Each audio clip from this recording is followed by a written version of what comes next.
අදත් ඔයාලව ගොඩක් ආදරයෙන් මගේ වීඩියෝ එකට පිළිගන්නවා. අද දවසේ විශේෂයි. ඒ නිසා මගේ වචනත් මේ වීඩියෝ එකට එකතු කරන්න මං හිතුවා. අද මම යන්නේ ආදරණීය වගේම අපේ හිත් සංවේදී කරන තැනකට.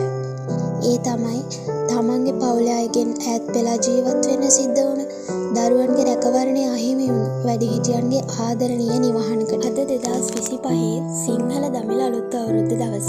අද අපිට පුළුවන් විදියට මේ අලුත් අවුරුද්ද දවසේ ඉතාමත් ආදරයෙන් මේ විදියට දානය පිළියෙල කරගත්තා. ඒ වගේම ඒ අයට අත්‍යවශ්‍ය වෙන දේවල් කිහිපයකුත් දීලා එන්න අපි කටයුතු කරා.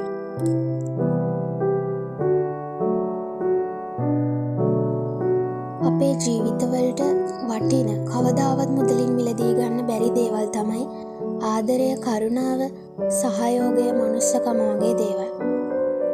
ඔවුන්ගේ කතා ඇහුවම ලොකු වේදනාවක් තියාගෙන hina වෙන මූණු දැක්කම හිතෙනවා ඇත්තටම ආදරය කියන්නේ ලෝකේ තියෙන උතුම්ම දේ නේද කියලා.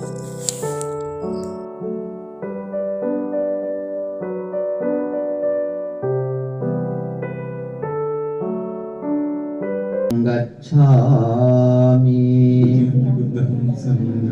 ဒ ුතියම්පි ධම්මං සරණං ගච්ඡාමි ဒ ුතියම්පි